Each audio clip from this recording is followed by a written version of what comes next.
I am Rachel Humphrey with DEI Advisors, and I am excited to be joined today by Steve Palmer, the founder of the Indigo Road Hospitality Group. Steve, welcome to the show. Hi there. Thanks for having me. I am very excited because, as our audience knows, I spend a lot of time talking to hotel people, but the hospitality industry is much broader than that. And I'm excited today to sit and talk restaurants and the other side of hospitality a little bit with you. But that segues perfectly into your journey to leadership. For all leaders in the hospitality industry, there is not one path of getting from point A to point B. Tell us a little bit about your journey, how you started out and got to where you are today. Sure.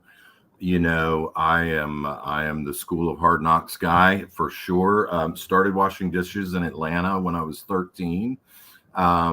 Was a line cook, a bartender, a waiter, a manager, a sommelier. Worked for Ritz-Carlton hotels in the 90s for a while. Always in food and beverage. I think, the one thing and it's one of the things I love about hospitality is I've done a lot of different types of food and beverage. I've done resorts, city hotels, independent, freestanding, and there's always a new opportunity in hospitality, right? There's always a different way. But the thing that I think that I did well early in my career is I always chose what I thought at the time to be great companies, great restaurants, great hotels. I always chose what I perceived as the next step, even if it wasn't always a next step in compensation. Mm-hmm. If it was the next step in learning and opportunity, then I always have chosen that. I feel like I've always chosen good leaders because I wanted to learn about leadership at a very early age. The idea of inspiring other people and really fundamentally, I think, which is true in all hospitality, is the idea of taking care of people, right? Mm-hmm. And I'm a people pleaser by nature. I derive an enormous amount of satisfaction by knowing I made someone happy. And so, to find hospitality and to realize that, wow, I can make someone happy and I'll get paid proportional to their happiness. It's pretty good life. I mean, I never, this was before the Food Network and Top Chef and Foodies and Instagram. I never saw serving other people as a second class job. I always felt like it was a noble job. I was proud of it, still am. But the idea that I could share that, I think it's fun. I think it's mostly true with all of us. If you have something that you love and you're passionate about it, I think a natural extension of that is sharing that with other people. And that to me is what leadership is. It's about sharing my love of hospitality.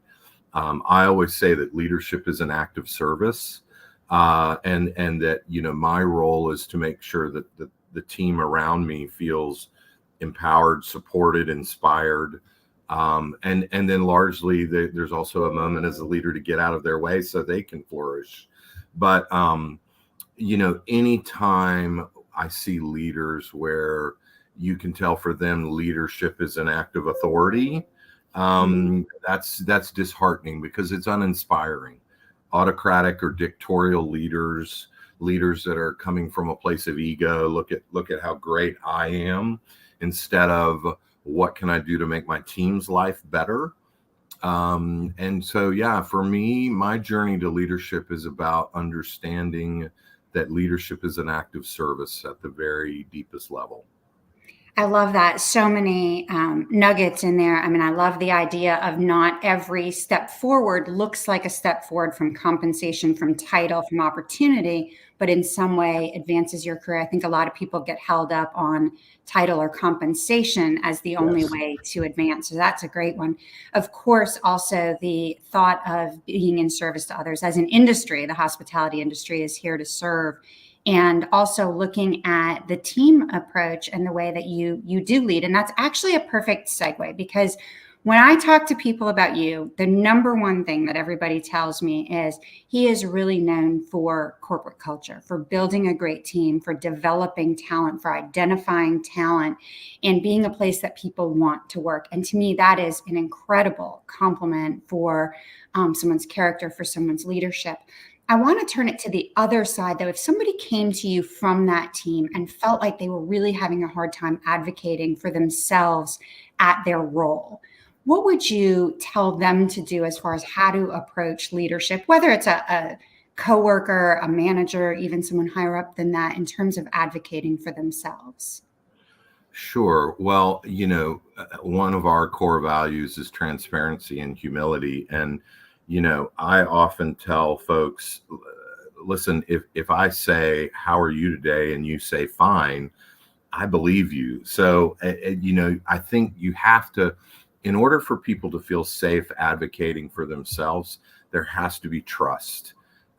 Trust, without trust on a team, you have nothing, because if somebody doesn't feel like they can find their own voice and say, look, I'm not getting what I need to grow, or I feel like I would be better served in a different role, then ultimately they're going to leave, right? And I always talk about, like, the thing I hate the most is when someone lets us know they're unhappy by giving their notice, right? So, but it's incumbent on us to create a culture of communication, one-on-ones. We do an anonymous employee satisfaction survey every year where our employees review us, and they can do it anonymously so they can feel safe to be honest.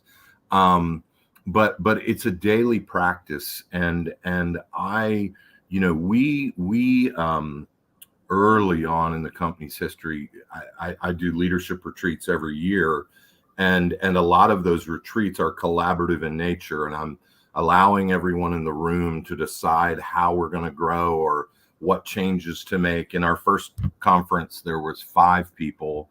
This year, next month, there'll be 200. And really what we got down to was, why are we successful? Well, it's our people. Okay. A lot of people would say that, right? Well, what is it about our people? And we identified the things that we thought somebody needed to possess to work with us. And 100% of what we came to was not technical skill.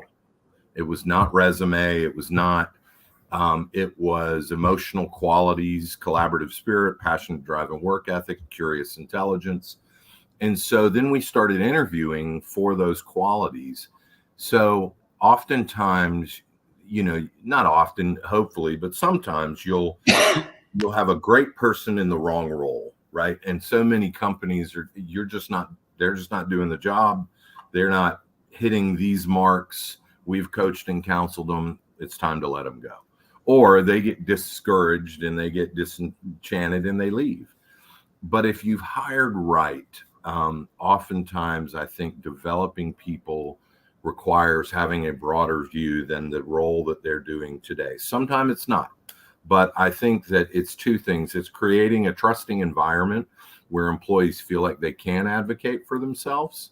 And then it's also being able to see the person for who they are as a person and realize that sometimes it's about developing them into a different role.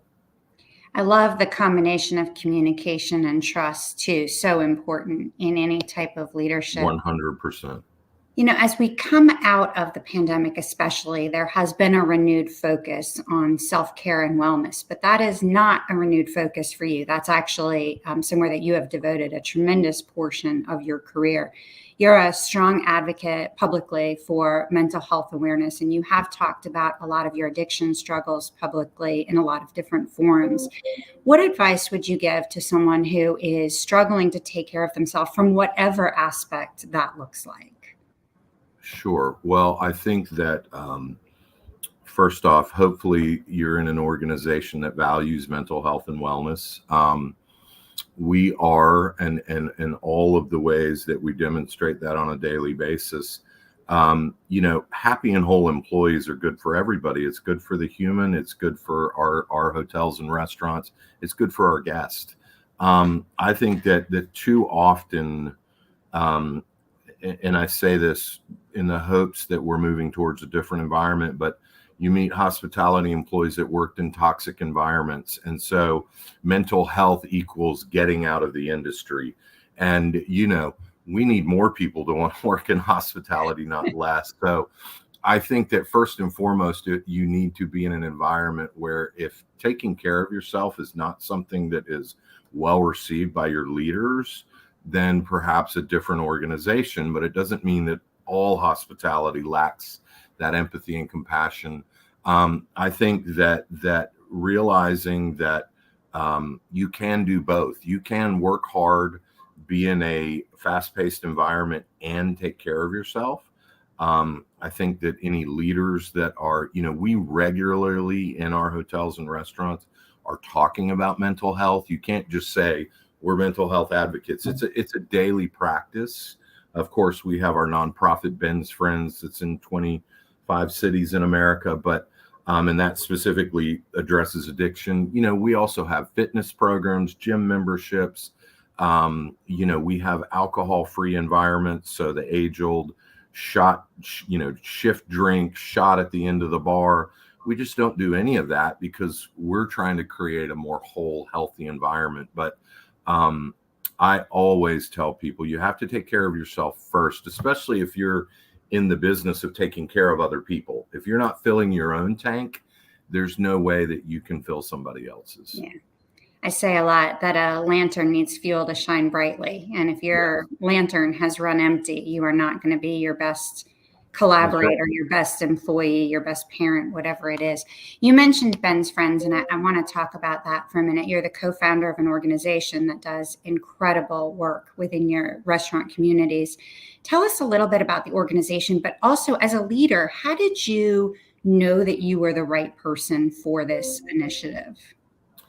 Sure. So Ben Murray was a chef of ours that sadly, during an opening of a restaurant, he committed suicide in his hotel room, and none of us knew he was struggling. Ben was not. You would not have attached the word depressed to Ben. Ben was happy and outgoing and kind and lovely. And when I'll never forget, as I called his 80-year-old mother to have that conversation. She shared with me that Ben had been in and out of detox 6 times, and we had no idea. And so my co-founder, Mickey Baxton, and I were both sober. I'm in recovery. We had been saying over and over again, we need to do something for the industry. And then it was always, we're too busy. We've got this going on. So obviously, when Ben committed suicide, we said we're not too busy. But I'll tell you that and I hope this encourages others to find ways to help. We believe that Ben's Friends would be a local Charleston support group. It's run by people who are sober in hospitality for people who want to get sober in hospitality. We are in 25 cities across the nation. We have 21 Zoom meetings a week. We had no idea that it would become all that it has become. And I say that to your question about knowing I was the person. Anybody is the person if they want to help and they're coming from a good place. We are very focused on addiction, substance abuse, because that's, I say I'm not an addiction expert or a recovery expert, but that's my story. So I have my story to share with other people. We absolutely couldn't have predicted the response. And Ben's Friends is now so much bigger than Mickey or I. I mean, we have leaders in every city. I mean, it's a national organization, and it's only 6.5 years old.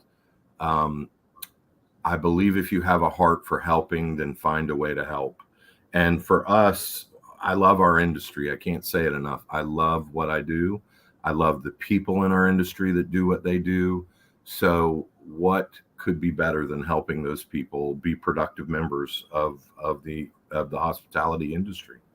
Wow, what a powerful message that such a heartbreaking loss has resulted in such an incredible community activation across the country. And so thank you both for sharing that story, but also in sharing your time and your addiction story that then empowers others to do the same. We've talked a little bit about advocating for yourself, self-care and wellness, things like that. But every time I'm getting ready for an interview or to moderate an industry panel, people come up to me and say, what I really want to know is how leaders are leading today. I want to know if they answer their own email. Do they calendar or use their EA for things? Are they taking vacation? Do they work 24/7? I want to hear from the inside. And whether when you talk about work-life harmony, you are talking about parenting or a spouse or gardening or reading or whatever it is, it can be lots of things to lots of people.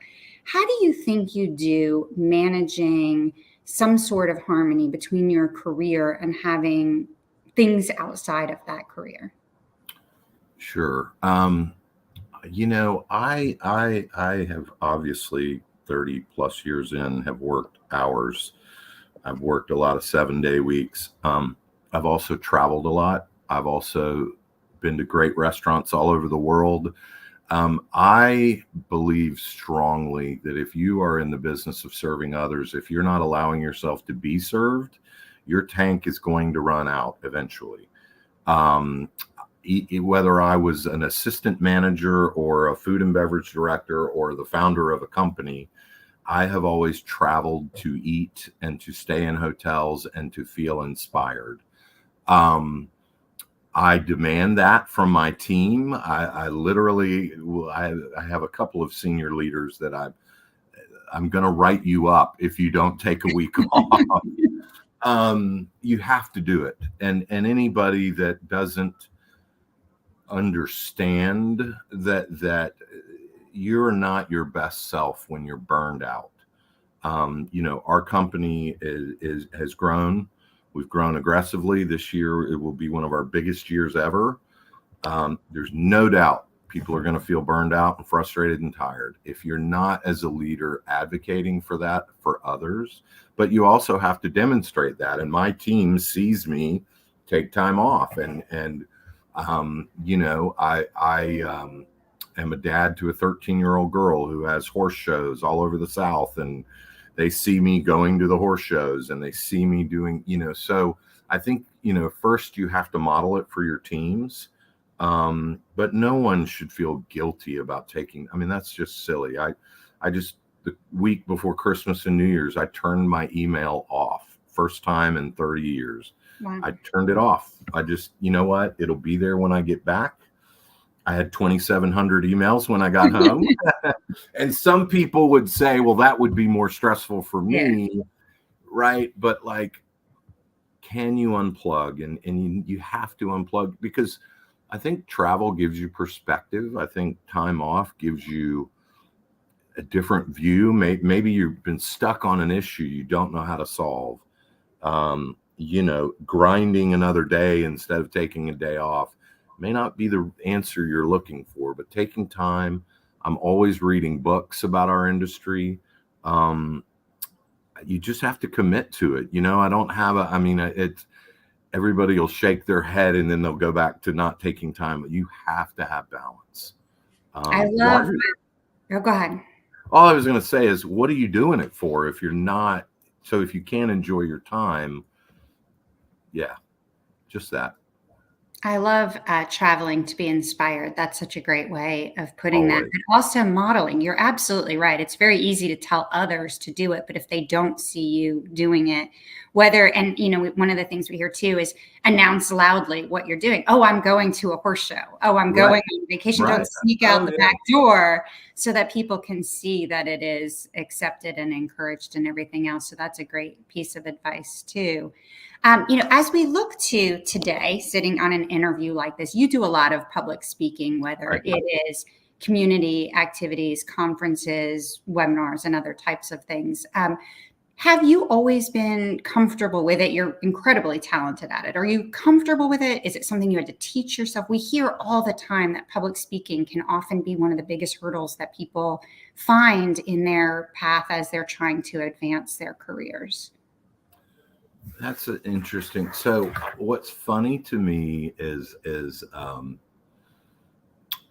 right before I talk, I'll say, man, I'm so nervous. And whether it's my wife sitting next to me, people are genuinely surprised that I'm nervous because I do a lot of public speaking. And so they assume, oh, well, this must just be fallen.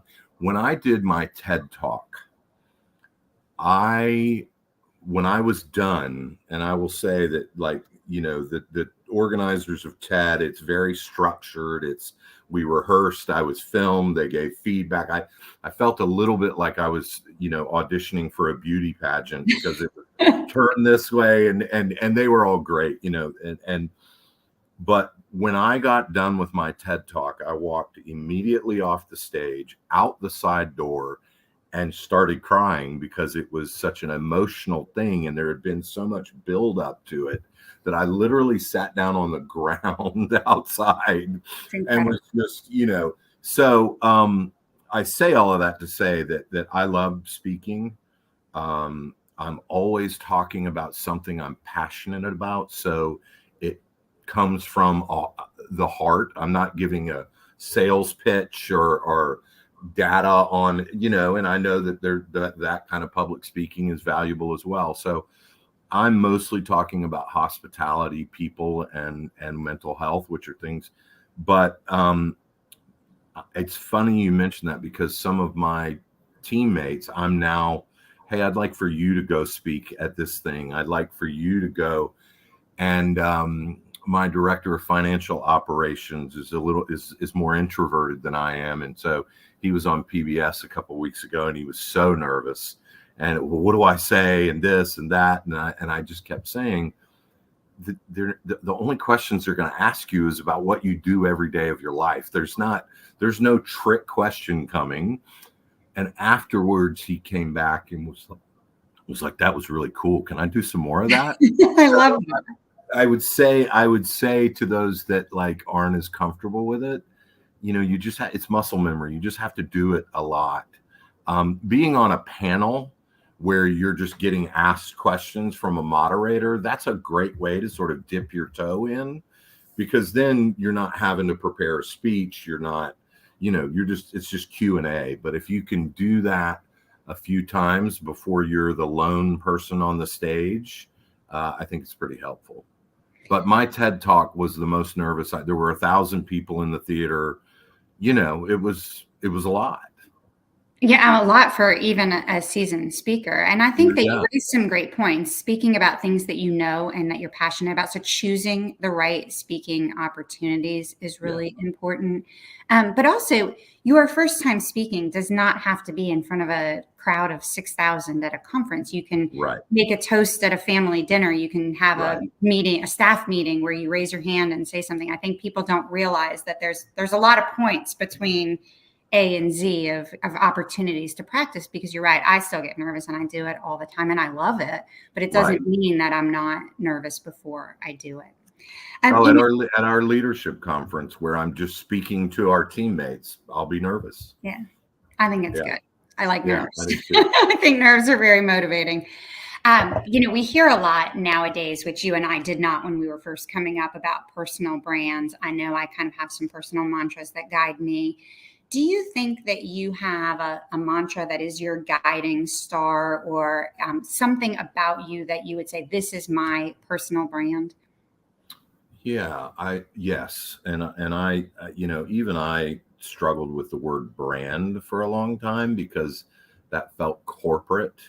And I don't struggle with that anymore because it is my brand. I'm the founder of the company. Yeah. I mean, if you said, distill it all down to one sentence or a quote, maybe that's a bet. In Maya Angelou, people will forget what you said, they will forget what you did, but they'll never forget how you made them feel. We define hospitality as how we make people feel. When I'm doing orientations, I'll say, I just had done one at 10 o'clock. If you don't remember anything else I said, remember that the way we make each other feel is the most important thing. I'm always, surprised, discouraged, whatever, when you hear about a hospitality operation where the employees are not having a hospitable experience. I'm so sort of okay, so I'm going to yell and scream at you. Now go make everybody happy. Like, I mean, it's just so unfortunate. But yeah, my mantra, my brand, the thing that is the foundation of my success and our success at the Indigo Road is the way we make each other feel is the most important thing. Well, it sounds very consistent to corporate culture and mental health advocacy Yep. and leading by example Yep. and modeling all of those things. So that's great to hear that that's what it comes down to. I know we're going to run short on time, and I'm going to want to rapid fire through some other ones because such That's great okay. advice here. But no leader gets to where they are without overcoming setbacks, obstacles, challenges, and learning from them. Do you have a strategy when you are faced either with something that didn't go as you hoped that it would, or an unexpected challenge on the path that you're looking to accomplish, that is really how you process and overcome challenges? So I have a funny saying, my life has not gone the way that I planned, and I thank God for that every day. It's not about life, it's about how you handle life, right? It's about how we deal with what happens to us. Winston Churchill said something that I'm a big fan of, and he was such a controversial character, but success is not final, failure is not fatal. It's the courage to continue that counts. And, there are in any entrepreneurial, I mean, I started this company in '09 in the depths of the financial crisis and took over, a restaurant that wasn't doing well. And it's in those times that you learn who you are. I mean, I think all of us that have been in leadership for a while would say, I learned so much more from my failures than my successes. Absolutely.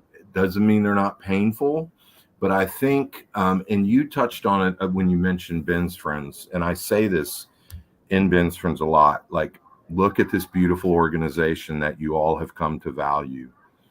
It was started because somebody committed suicide, right? And that's a very extreme example, but the principle of it is out of the toughest stuff can come some of the most powerful, impactful things if you allow it. And it's how you handle the setbacks, the obstacles, because they are many. We're dealing with some right now, and that were unforeseen 90 days ago. And the benefit of trust and a trusting team and everybody coming together, but also really being rooted in, like, this is here to teach me a lesson. What do I need to learn from this? I'm not being punished, because I think that's how, it's how can I make the team better, and how can we move forward and learn from this? And so I think that if you're in leadership and you're not expecting obstacles, you're setting yourself up for failure. I just, the people that inspire me the most are the people that sort of the foundation of their story was about how they overcame insurmountable odds to be successful, in whatever that looks like. So those are somebody gets up on a stage and says, everything has gone my way my whole life and it's all been pretty easy. That's not nearly as inspiring, as somebody that's like, I struggled and I went through this, and I opened a restaurant and it didn't work. We opened a hotel and the culture was all wrong. And here's how we did, here's how we came around. So I think it's pushing through fear, but it really is. That's when having a trusting team matters the most. When the person to the left of you and the person to the right of you has your back, and they have your back, you're going to get through it. Well, of course, no one goes through life without obstacles, but I love the idea of learning from it, the Churchill quote, but really saying, why is this in my path? And now what am I going to do with it now that I know that it's here? One of my favorite questions to ask others and to be asked is advice to our younger selves. And the reason I love it so much is I think that we are all works in progress, but reflection is a really important part of how we continually evolve. So as you sit here today, what do you tell 21-year-old Steve, either about What's in store for you? Something you wish you knew at the time, how things work out for you today. What do you reflect back on and tell that young man? I would say two things. I would say, remember that at your most scariest, fearful moments, that's right before things are about to get good. Mm. And it's going to go so much better than you could possibly imagine if you just hang in there. Wow, that's incredibly powerful. Thank you very much for sharing Yeah. that. Well, as I expected, we are running short on time. And given the motto of DEI advisors, which is to empower personal success, is there a final piece of advice you'd like to offer? Either something that we didn't cover, something we did that you wanted to elaborate on a little bit more, but what would you leave our audience with today? Sure. So there's so much conversation in our industry right now about younger generations, work ethic, attention, follow through. This is what I love about hospitality, that it doesn't matter how you grew up. It really doesn't even matter if you went to school, didn't go to school. I'm not saying those things aren't important. But if you're willing to be a part of a team and you're willing to work hard, there is a place for you in hospitality, and there's a place for you to thrive. The advice I would give is don't quit the day before the miracle happens. Mm-hmm. You know, it is a journey, and I've never given up. And I see people, you know, grit is a conversation. There's Angela Duckworth wrote an incredible book called Grit. Yeah. And it's all about the percentage of people that are successful. Is it based on intelligence and education, or is it based on passion and grit? 80% is about passion and grit. Find what you love and then do it really, really hard, but stick with it. And as long as you've chosen the right people to work with, the right things are going to happen. Well, what an incredible way to wrap up, Steve. I'm incredibly appreciative for your time today, for your leadership within the hospitality industry, for your amazing advocacy within your community and your team. So thank you very much for joining me today and for all that you are doing. Thank you so much. I appreciate you having me. And for our audience, we know that you enjoyed today's interview. We hope you'll go over to DEIadvisors.org and check out the more than 150 interviews from hospitality industry leaders, likewise sharing their journeys to leadership and the lessons that they've learned along the way. You can also stream us from your favorite podcast streaming service. Thank you again, Steve. Thank you.